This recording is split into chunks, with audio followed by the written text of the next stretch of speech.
Hello मेरे प्यारे बच्चों, मैं हूं कुलदीप शर्मा आपके साथ केएस इंस्टीट्यूट के लाइव ऐप पर। तो halo alkane hello Erin series का आज लास्ट लेक्चर होने वाला है और बहुत ही अच्छे से हमने सीरीज को फिनिश किया। आज है लेक्चर नंबर 19।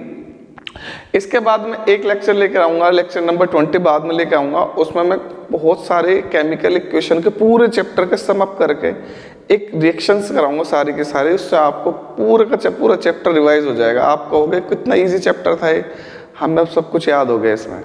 तो फिर उसके बाद करेंगे हम अल्कोहल, फिनोल्स एंड ईथर्स। चलिए बेटा स्टार्ट करते हैं।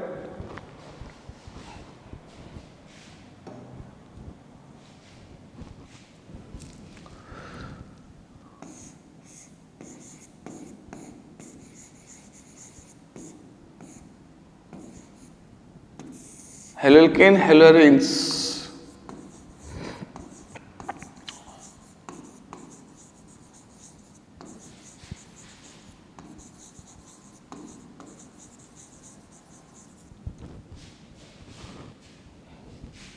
और टॉपिक है हमारा लेक्चर 19 का poly halogen compounds.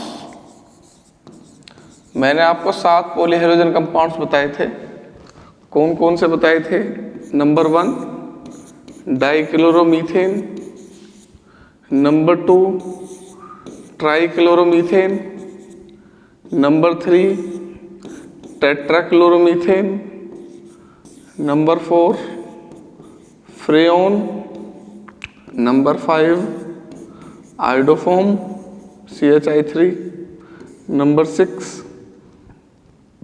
DDT, number 7 666।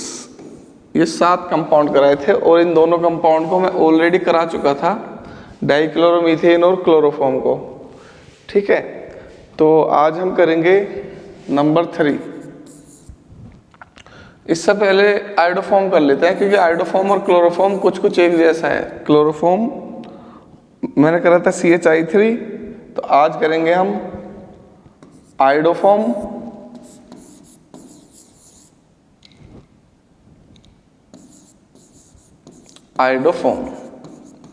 Iodoform क्या होता है? CHI3। तो आयोडोफॉर्म क्या है? CHI3 पॉली हैलोजन कंपाउंड है। ठीक है, तो इसे बनाओगे कैसे आप? प्रिपेयर कैसे करते हैं इसको? तो इसकी प्रिपरेशन होती है from iodoform reaction. Iodoform reaction से इसको बना सकते हैं हम। वैसे ये बहुत ज़्यादा पॉपुलर है रिएक्शन, आयोडोफॉर्म टेस्ट के नाम से। आयोडोफॉर्म टेस्ट के नाम से पॉपुलर है ये रिएक्शन बहुत ज़्यादा। तो क्या होते हैं आयोडोफॉर्म रिएक्शन या iodoform test?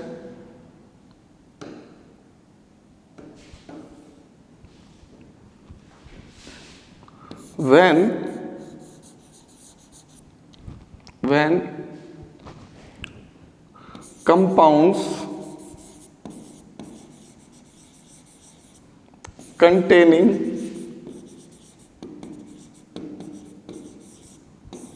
Methyl ketone group,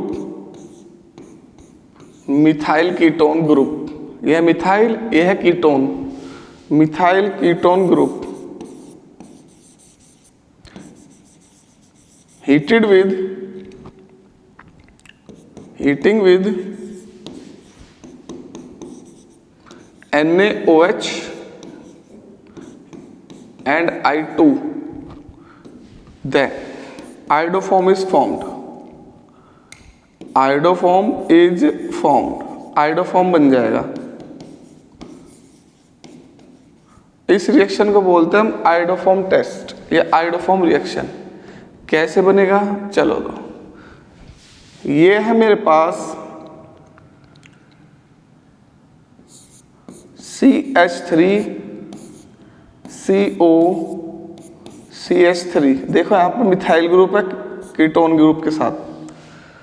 यहाँ चाहे कुछ भी हो, इसको हीट कर दो आप NaOH के साथ और I2 के साथ, तो प्रोडक्ट क्या बन जाएगा?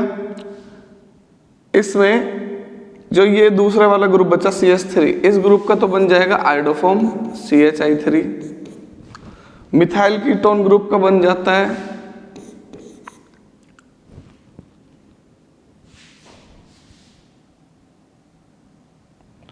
Sodium salt of carboxylic acid CH3COONA, sodium iodide plus H2O।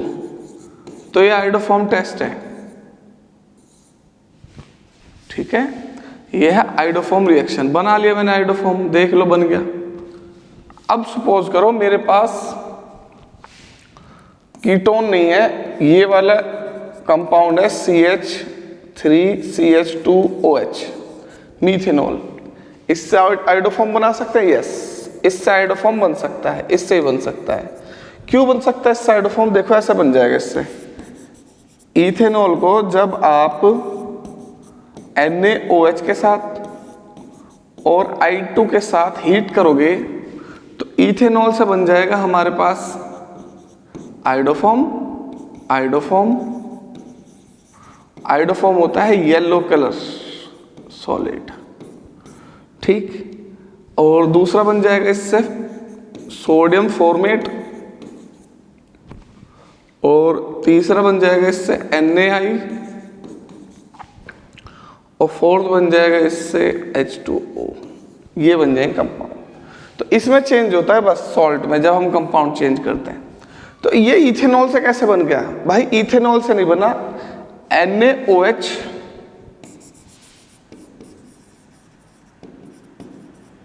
NaOH और I2 दोनों रिएक्शन करके पहले बना देते हैं NaOI, sodium hypoiodide plus H2O। NaOI है ऑक्सीडाइजिंग एजेंट। ऑक्सीडाइजिंग एजेंट होने की वजह से मेरे प्यारे बच्चों क्या होगा यहां पर? CH3CH2OH का ऑक्सीडेशन कर देगा NaOI। किसमें कर देगा? CH3CHO एल्डिहाइड में, और एल्डिहाइड में कर देगा CH3COH। ध्यान से देखो, इसमें मिथाइल कीटोन ग्रुप है या नहीं है? तो ये मिथाइल कीटोन अब इसका आयोडीनेशन हो जाएगा, NaOI से फर्दर, और फिर उसका हाइड्रोलाइसिस होने के बाद फाइनली बन जाएगा CHI3 प्लस HCOONA। तो देख लो मेरे पास इथेनॉल से भी बन गया CHI3 और HCOONA, और इसी में NaI बनता है सेकंड स्टेप में हाइड्रोलाइसिस में, और इसी में H2O। अब देख लो तुम्हें क्या मिला रिजल्ट। तो अब सिंपल सी बात है, याद रखना, जिसमें ऐसी भी पॉसिबिलिटी हो कि ऑक्सीडेशन होने से मिथाइल कीटोन बन जाए तो भी आयोडोफॉर्म टेस्ट होगा। जैसे कि सेकेंडरी ऑल्स, और सेकेंडरी कौन से? जिसमें जस्ट नेक्स्ट वाले के साथ सेकेंडरी एल्कोहल्स लिख ले रहा हूं मैं, और वो भी ये वाले CH3CHOH, ये वाले, ये भी सब आयोडोफॉर्म रिएक्शन देंगे। जैसे मान लो मैंने लिख दिया CH3CHOH CH2CH3, बताओ आयोडोफॉर्म टेस्ट होगा? आयोडोफॉर्म रिएक्शन होगी, आयोडोफॉर्म बनेगा? NaOH और I2 कह दो कि हाँ ये सच है, बनेगा, क्योंकि इसका ऑक्सीडेशन हो जाएगा तो ये बन जाएगा ब्यूटेन 2 ओन, और जब ब्यूटेन 2 ओन बन जाएगा तो ये क्या हो जाएगा? Methyl ketone. तो मिथाइल कीटोन ग्रुप में एक का तो बन जाएगा CH3 का CHI3, और दूसरी chain 1 2 3 salt of carboxylic acid.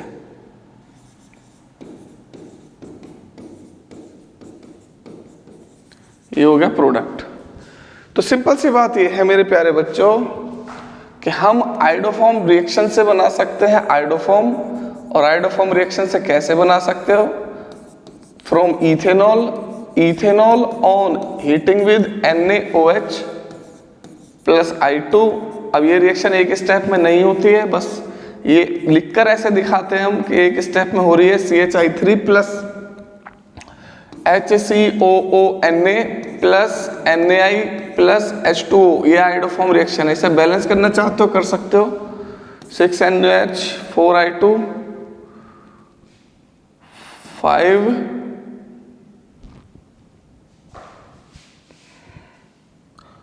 हो गई बैलेंस।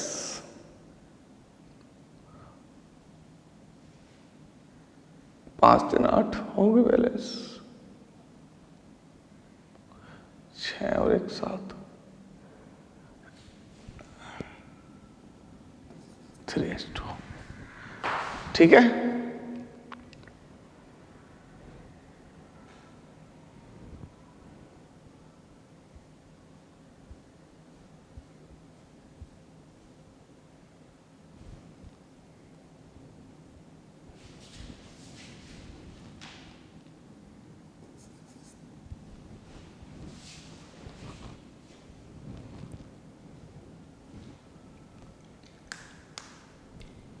चलो बेटा नेक्स्ट। इससे भी आयोडोफॉर्म रिएक्शन हो सकती है। CH3CHO एल्डिहाइड है, मिथाइल कीटोन है। इसकी रिएक्शन करो NaOH से और I2 से, बिल्कुल सही है 100%। इससे भी होगा आयोडोफॉर्म टेस्ट, क्योंकि इसके अंदर कौन सा ग्रुप है, एसिटाइल्डिहाइड है ना, मिथाइल कीटोन ग्रुप। तो इसका बन जाएगा आयोडोफॉर्म CHI3 प्लस क्या बचा HCOONA plus NaI plus H2O। मुझे अगर एसीटोन हो मेरे पास तो उससे बन जाएगा मिथाइल कीटोन ग्रुप। यस, ओ सॉरी, आयोडोफॉर्म बन जाएगा। यस बन जाएगा सर। कैसे बन जाएगा? इसका तो बन जाएगा iodoform CHI3 plus CH3COONA plus NaI plus H2O। CH3CHOH CH3 इसका बन जाएगा आयोडोफॉर्म, बिल्कुल बनेगा इसका, प्रोपेनोन का, क्योंकि ऑक्सीडेशन हो जाएगा तो प्रोपेनोन बन जाएगा ना। तो ये क्या बना देगा CHI3 प्लस CH3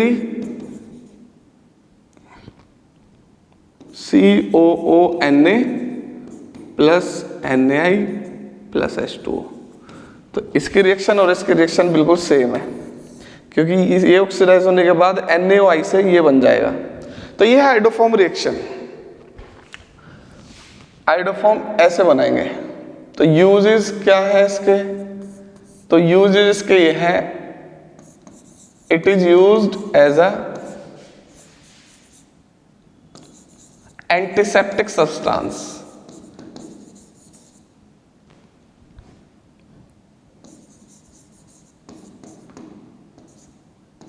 ये एंटीसेप्टिक सब्सटेंस है। एज एन एंटीसेप्टिक इसको हम यूज करते हैं, बट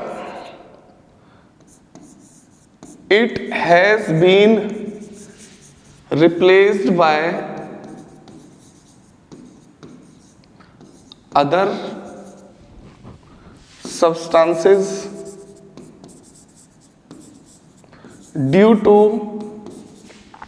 its unpleasant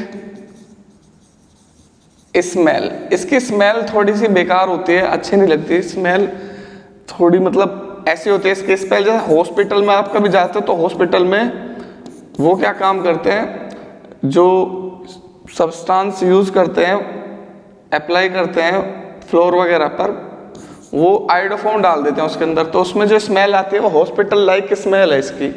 इसे बोल देते हैं ऑब्जेक्शनेबल स्मेल। तो इसकी स्मेल अच्छी नहीं है, इसी वजह से इसको यूज कम करते हैं। ठीक है, इसको वाउंड पे अप्लाई करते हैं।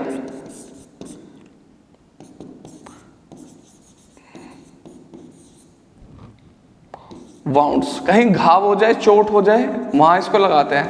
आपने देखा होगा, हम जब हमें चोट वोट लग जाते हैं तो हम बैंडेड लगाते हैं, पट्टे लगाते हैं, उस पर येलो कलर का सब्सटेंस लगा होता है, वो आयोडोफॉर्म ही लगा होता है उस बैंडेड पर। ठीक है, तो आयोडोफॉर्म एक एंटीसेप्टिक है, लेकिन खुद एंटीसेप्टिक नहीं है। जब ये स्किन के कांटेक्ट में आता है तो एंटीसेप्टिक नहीं है, बट बिहेव करता है as antiseptic due to liberation of iodine. तो when comes contact with when comes contact with skin acts as an antiseptic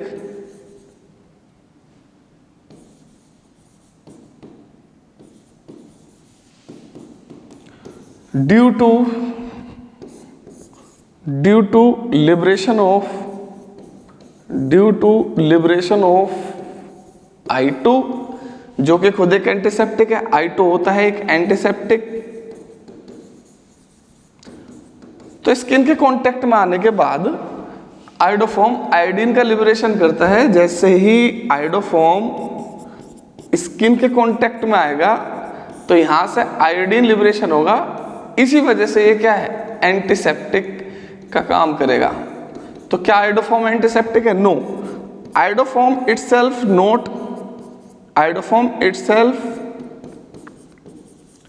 is not an antiseptic.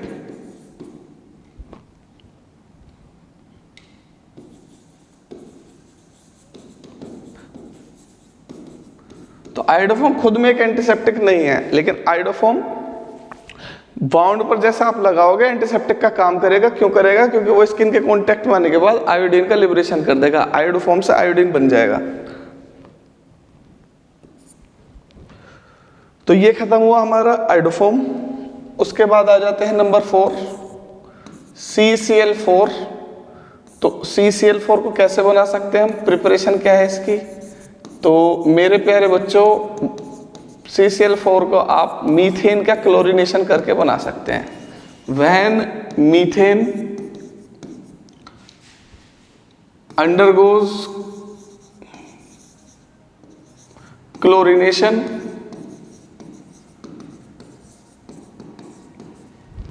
in the presence of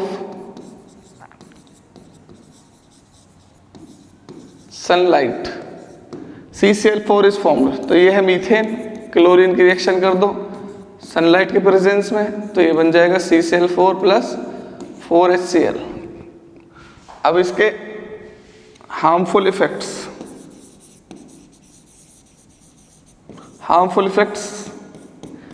क्या है इसके? तो harmful effects इसके ये हैं कि अगर ये थोड़ा सा इनहेल हो जाए हमारी बॉडी में, भाई ये तो सब में कॉमन है जितने भी पॉलीहेलोजन कंपाउंड्स हैं, डिजीनेस, चक्कर आ जाएंगे, इससे उल्टी भी आती है, वोमिटिंग होने लग जाएगी, जी मिचलाएगा, नोजिया, ठीक है, चक्कर आने लग जाएंगे, ठीक है, सुन्न पड़ जाएंगे हाथ पैर। तो ये सारे हैं CCl4 के हार्मफुल इफेक्ट्स। ठीक, एनवायरमेंटल इफेक्ट इसका बहुत इंपॉर्टेंट, ओजोन लेयर डिप्लीशन के लिए बहुत ही ज़्यादा रेस्पॉन्सिबल है। ओजोन लेयर डिप्लीशन इसी से हो जाता है, ओजोन लेयर डिप्लीशन, क्योंकि ये क्लोरीन फ्री रेडिकल जनरेट करेगा। जो क्लोरीन फ्री रेडिकल जनरेट करेंगे वो सब ओजोन लेयर के डिप्लीशन करेंगे, जैसे CFC, CCl4, ये सब ओजोन लेयर डिप्लीशन करते हैं। ठीक है, उसके बाद आ जाओ यूजेस क्या है इसके। यूजेस आपने देखे होंगे, ये उसमें यूज होता है, ये क्या नाम है, फायर एक्सटिंग्विशर्स में। तो फायर एक्सटिंग्विशर्स में यूज होता है, it is used in fire extinguishers. और वहां पे इसका यूज, इसको जो नाम यूज दिया गया है, नाम जो यूज करते हैं उसको बोलते हैं पायरीन। तो पायरीन क्या है? पायरीन है CCl4, फायर एक्सटिंग्विशर्स में पायरीन के नाम से ये ऐड है। दूसरा यूज क्या है? It is used as a refrigerant.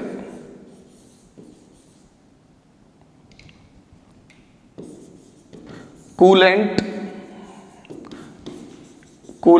As a coolant इसका यूज होता है। ठीक है, तो ये है भाई CCl4। इसमें कोई ज़्यादा डिफिकल्ट चीज़ है नहीं, कोई ज़्यादा इंपॉर्टेंट चीज़ भी नहीं है, बस ये तो है कि पायरीन क्या है, तो पायरीन है CCl4। हार्मफुल इफेक्ट तुम्हें पहले से पता थे इनके, प्रिपरेशन भी पहले से पता थी इनकी, ये भी पता है, बस ये चीज़ नहीं है इसके अंदर, ये याद कर लेना। नंबर 5 क्लोरोफॉर्म, डाइक्लोरोमीथेन हो गया, ट्राइक्लोरोमीथेन हो गया, टेट्राक्लोरोमीथेन हो गया, आयोडोफॉर्म हो गया। नंबर 5 फ्रेओन, फ्रेओन, फ्रेओन बोलते हैं हम CFC। CFC का मतलब होता है क्लोरो फ्लोरो कार्बन, क्लोरोफ्लोरोकार्बन, मतलब इसमें क्लोरीन भी हो, फ्लोरीन भी हो, कार्बन भी हो। तो मोस्ट कॉमन क्लोरोफ्लोरोकार्बन है, मोस्ट कॉमन क्लोरोफ्लोरोकार्बन इज फ्रेओन 1,2। वैसे तो बहुत सारे होते हैं लेकिन मोस्ट कॉमन है फ्रेओन 1,2। प्रिपरेशन कैसे बनाएंगे इसे हम, प्रिपरेशन कैसे बनाएंगे, स्वार्ट्ज रिएक्शन से, स्वार्ट्ज रिएक्शन से। तो CCl4, CCl4 की रिएक्शन कर दो। किसके साथ करोगे CCl4 की रिएक्शन मेरे बच्चों, तो CCl4 की रिएक्शन करना आप AgF से, तो AgF से CCl4 की रिएक्शन करोगे तो हैलोजन एक्सचेंज रिएक्शन हो जाएगा, CCl2F2, 2 Cl बाहर निकल जाएंगे, 2 AgCl। तो इसी के नाम है फ्रेओन 1,2, क्योंकि इसके अंदर एक कार्बन है और 2 हैलोजन है, मतलब 2 क्लोरीन 2 फ्लोरीन, फ्रेओन 1,2। वैसे इसका नाम है dichloro difluorocarbon, methane, dichloro difluoro methane. Uses क्या है भाई CFC के, CFC के यूजेस भाई एज अ कूलेंट रेफ्रिजरेटर्स में इसे यूज करते हैं हम, it is used in refrigerators as a coolant. दूसरा एयर कंडीशनर्स में इसका यूज करते हैं, एयर कंडीशनर्स में भाई, एयर कंडीशनर AC वगैरह में इसका यूज करते हैं। और आपने देखा होगा जो ये शेविंग क्रीम होती है, ठंडी ठंडी लगती है, जितनी भी शेविंग क्रीम हो या डिओड्रेंट्स हो, डिओड्रेंट्स में भी इसे भर देते हैं, डिओड्रेंट्स में जो ठंडी ठंडी जितनी भी चीजें लगती है उसमें इसे भर देते हैं, शेविंग क्रीम में इसे लगा देते हैं, शेविंग क्रीम। तो ये इसके यूज है, ठीक है। और इसका भी बहुत ज्यादा हार्मफुल इफेक्ट है, और वो है एनवायरमेंट में ozone layer depletion. Ozone layer depletion इससे होता है। ओजोन लेयर डिप्लीशन से हो जाएगा क्या, स्किन कैंसर। डायरेक्ट इंपैक्ट नहीं है स्किन कैंसर इसका, लेकिन जब ओजोन लेयर डिप्लीट हो जाएगी तो सनलाइट डायरेक्ट आएगी अर्थ पे, सनलाइट अर्थ पे डायरेक्ट आएगी तो स्किन के कांटेक्ट में आने के बाद deplete skin cancer, this can cause skin cancer. Eyes problem हो जाएगी यूवी रेस से, आइज प्रॉब्लम्स। अगर थोड़ी सी भी कंसंट्रेशन ज़्यादा हो गई CFC की और ओजोन की कंसंट्रेशन कम हो जाएगी तो ओजोन जो कि प्रोटेक्ट करती है सनलाइट से यूवी रेस को, तो यूवी रेस अर्थ पे आने लग जाएंगी, तो हमारे लिए बहुत ज़्यादा हार्मफुल है। ये तीनों इसके साइड इफेक्ट है। तो ये है फ्रेओन 1,2, 5 हो गए। नंबर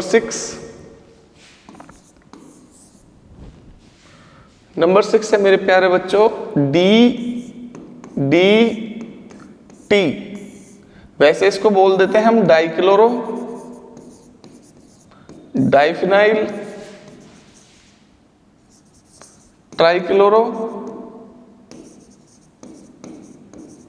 इथेन, वैसे बोल देते हैं इसका, लेकिन ये इसका एक्यूरेट नेम नहीं है। इसका जो एक्यूरेट नेम है वो ये है, देखो इसके स्ट्रक्चर।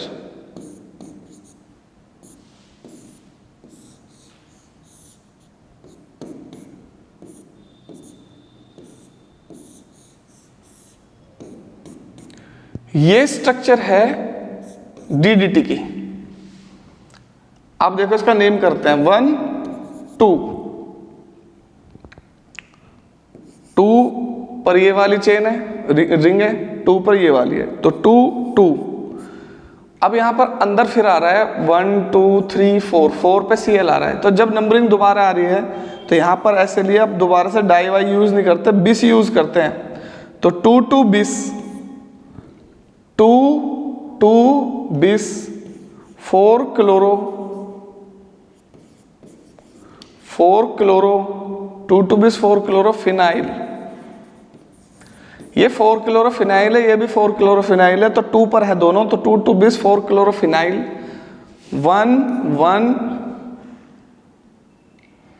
1 1 1 111 trichloro ethane. इसका करेक्ट IUPAC नेम ये है, याद रखना, गलत मत कर देना, पेपर में आएगा right the IUPAC name of DDT, और कुछ और करोगे तो गलत हो जाएगा, ठीक है। कोई कोई ये भी बोल देता है पैराडाइस डाइफिनाइल ट्राइक्लोरोइथेन, लेकिन ये इसका करेक्ट नेम, 100% करेक्ट नेम, ठीक है। चलो मेरे प्यारे बच्चों आगे चलते हैं हम।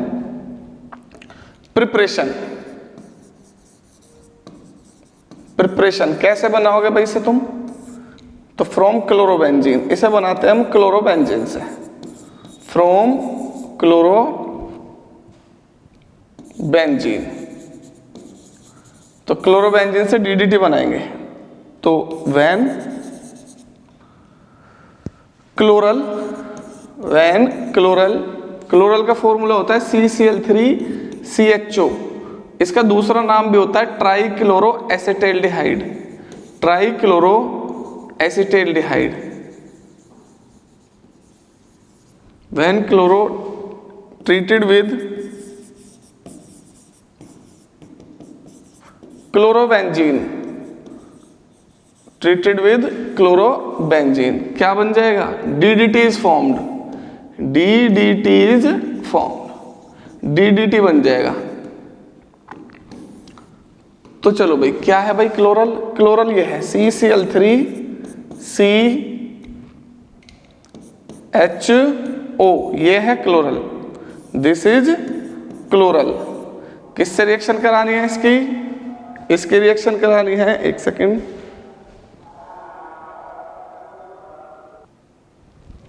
हाँ क्लोरल की रिएक्शन किससे करानी है, क्लोरोबेंजीन से।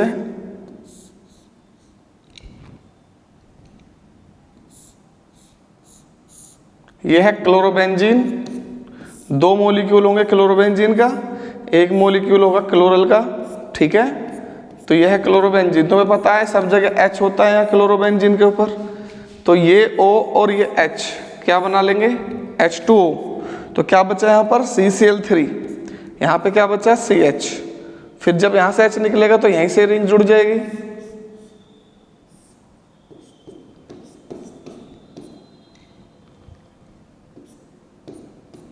फिर दूसरे वाली रिंग यहां से जुड़ जाएगी,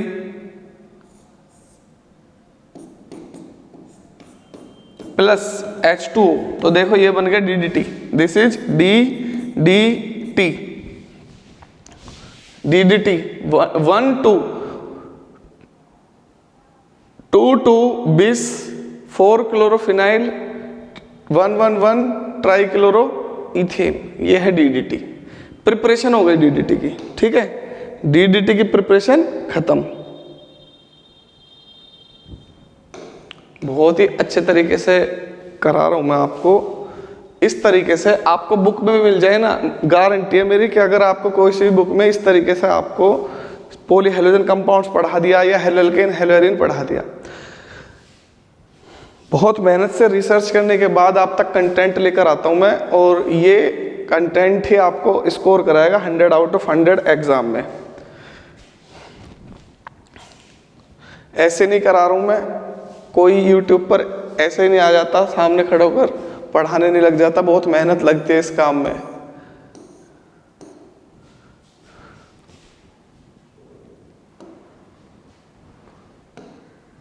तो प्लीज यार जो भी बच्चे रेगुलर देखते हैं वीडियो देखने के बाद एक कमेंट कर दिया करो, कमेंट से बहुत इफेक्ट पड़ता है, मुझे मोटिवेशन मिलती है, मुझे अच्छा लगता है कि हाँ बच्चे देख रहे हैं। चलो भाई DDT के बहुत सारे हार्मफुल इफेक्ट्स हैं, यूज लिख देता हूं मैं इसका यूज। तो it is widely used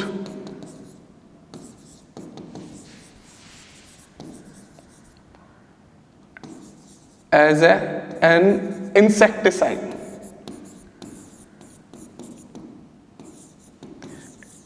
insecticide मच्छरों को मारने के लिए इसका यूज करते हैं भाई बहुत ज्यादा। एग्रीकल्चर में जो टिड्डे वगैरह हो जाते हैं एग्रीकल्चर में एज अ इंसेक्टिसाइड इसका यूज करते हैं, ठीक है। अब इससे बहुत ही ज़्यादा इसके हार्मफुल इफेक्ट है, आप सोच भी नहीं सकते क्या क्या है इसके हार्मफुल इफेक्ट। तो कंटिन्यूसली एग्रीकल्चर में डाल रहे हैं। इसका सबसे ज़्यादा यूज़ हुआ था वर्ल्ड वार के टाइम में, सबसे ज़्यादा यूज़ हुआ था during world war second, during world war second में इसका सबसे ज़्यादा यूज़ हुआ था भाई।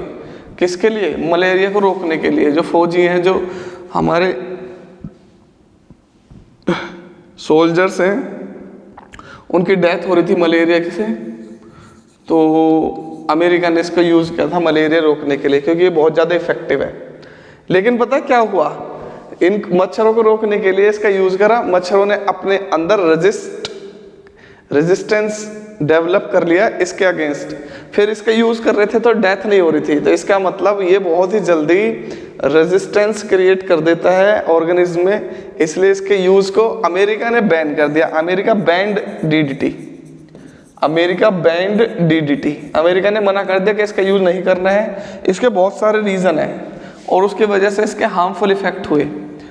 तो अमेरिका ने इसका टेस्ट करा और उसने कहा कि अब ये बैंड है। तो बैंड क्यों है? इसके हार्मफुल इफेक्ट्स। तो पहला रीजन इसका ये है, इट इज नॉन बायोडिग्रेडेबल, ये बायोडिग्रेडेबल नहीं है। अब बायोडिग्रेडेबल क्यों नहीं है? Because it is highly stable, stable है, ये डिकम्पोज नहीं होता और हमारी बॉडी में मेटाबोलाइज भी नहीं होता। It is not metabolized by our body. हमारी बॉडी में अगर ये चला जाए तो मेटाबोलाइज भी नहीं होगा स्टेबिलिटी की वजह से। सो ड्यू टू स्टेबिलिटी ये स्टोर हो जाएगा। इट स्टोर्ड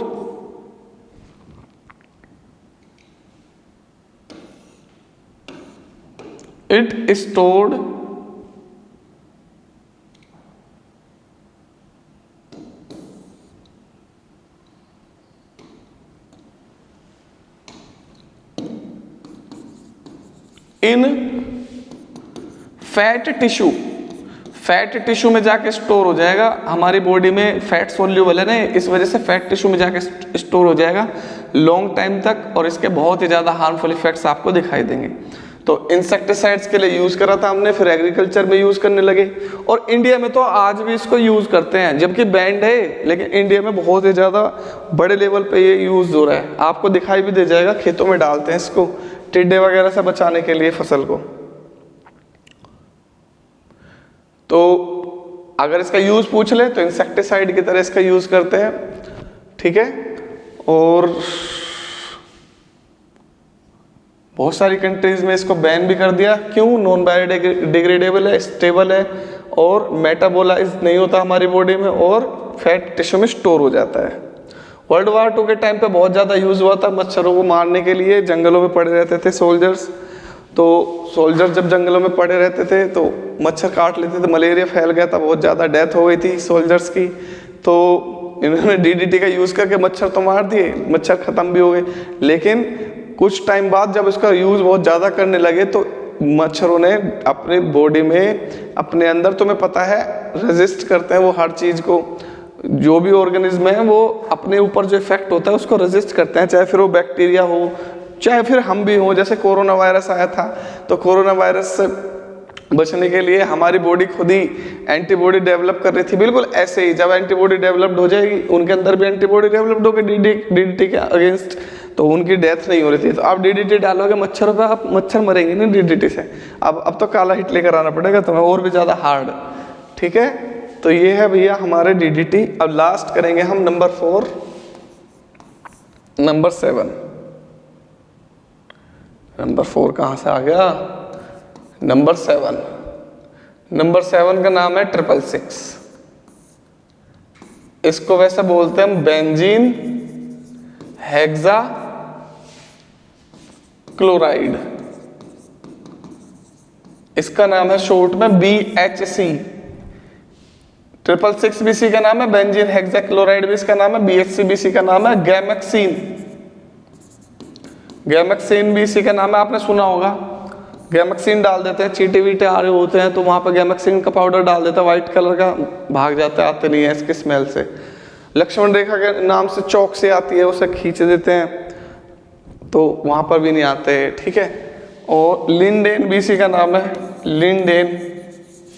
और 1 2 3 4 5 6 हेक्साक्लोरो साइक्लोहेक्सेन, ये भी इसी के नाम है। तो कितने नाम हो गए, 1 2 3 4 5 6, ये 6 नाम एक ही कंपाउंड के हैं और उसका फॉर्मूला ये है C6H6Cl6। तो 6 6 हाइड्रोजन 6 क्लोरीन 6 कार्बन, इसलिए इसको बोलते हैं 666। इसके स्ट्रक्चर से इसका नाम पता चल जाएगा। ये है रिंग, रिंग में सब पे एक एक क्लोरीन है, तो देख लो इसका नाम क्या हो जाएगा, 1 2 3 4 5 6 हेक्साक्लोरो साइक्लोहेक्सेन, तो ये इसका नाम है। एक कॉमन नेम है बेंजीन हेक्साक्लोराइड को शॉर्ट में BHC बोल देते हैं इसी कोई। अब बनाते कैसे हैं, इसकी प्रिपरेशन कैसे है।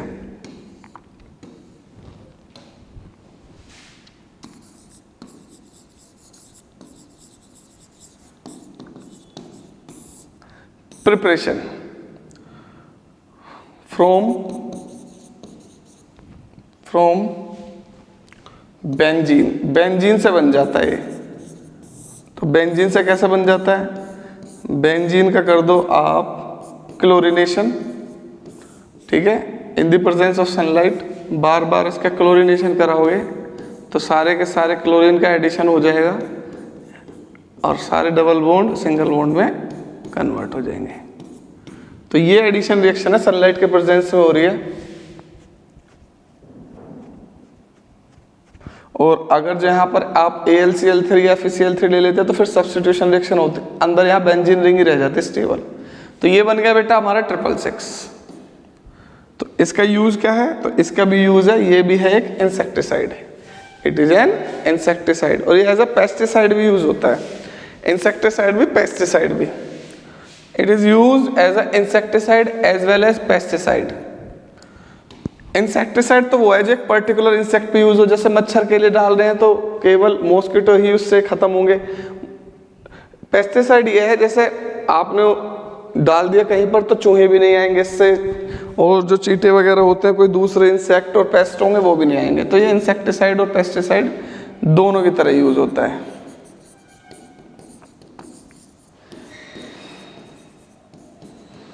तो इसके कुछ खास हार्मफुल इफेक्ट्स हैं नहीं। तो ये हो गए हमारे भाई पूरा चैप्टर खत्म, बहुत ही अच्छे से कर लिया।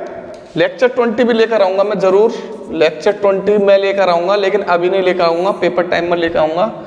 लेक्चर 20 में कराऊंगा मैं इम्पोर्टेंट रिएक्शंस, इम्पोर्टेंट रिएक्शंस। और इम्पोर्टेंट रिएक्शंस मुझे याद रहेगा क्योंकि जब मैं 19 लेक्चर देखूंगा तो इसका 20 लेक्चर जरूर डालूंगा। इसमें जितने भी इम्पोर्टेंट रिएक्शन है, इम्पोर्टेंट प्रिपरेशन के बाद करूंगा इम्पोर्टेंट केमिकल प्रॉपर्टीज। इसमें जितने भी इम्पोर्टेंट नेम रिएक्शंस है वो करा दूंगा सारे एक साथ एक ही लेक्चर में। तो ये करेंगे हम लेक्चर नंबर 20 में। और आज हमारा खत्म हो गया लेक्चर नंबर 19। बहुत ही अच्छे तरीके के साथ मैंने आपको ये चैप्टर फिनिश कराया, सच में बहुत ही मेहनत के साथ। प्लीज़ सपोर्ट करो यार, ज़्यादा कुछ नहीं कर सकते आप तो एक कमेंट करके थैंक यू लिख दिया करो। बहुत ही बेस्ट तरीके से आपको ऑर्गेनिक केमिस्ट्री पढ़ाई जा रही है। सपोर्ट करो, लाइक कर दिया करो वीडियो, शेयर कर दिया करो। शेयर करना बहुत ज़रूरी है, अपने फ्रेंड सर्कल में कर दिया करो, जो भी तुम्हारे रिलेटिव्स हैं उनको कर दिया करो, उनके बच्चे पढ़ लेंगे। तो कुछ ना कुछ आप अपनी तरफ से एफर्ट्स लगाओ जिससे कि थोड़ा सा भी मोटिवेशन मुझे मिलेगा। अगर मेरा एक सब्सक्राइबर भी एक दिन में बढ़ता है ना तो मुझे बहुत मोटिवेशन मिलती है। तो चलिए बेटा मिलते हैं नेक्स्ट क्लास में। Thank you so much, God bless you all. और हाँ सॉरी मैं 2 दिन वीडियो नहीं बना पाया था, थोड़ी तबीयत से ख़राब चल रही थी इस वजह से, ठीक है। तो प्रॉब्लम नहीं आएगी, टेंशन मत लो। अभी मैं मेहनत कर रहा हूँ, करता ही रहूँगा आपके साथ। वो सारे चैप्टर्स के सारे लेक्चर जरूर डालूंगा। अब नेक्स्ट लेक्चर जो आएगा वो अल्कोहल, फिनॉल और ईथास का आएगा। थैंक यू मेरे प्यारे बच्चों, God bless you all, tata bye bye.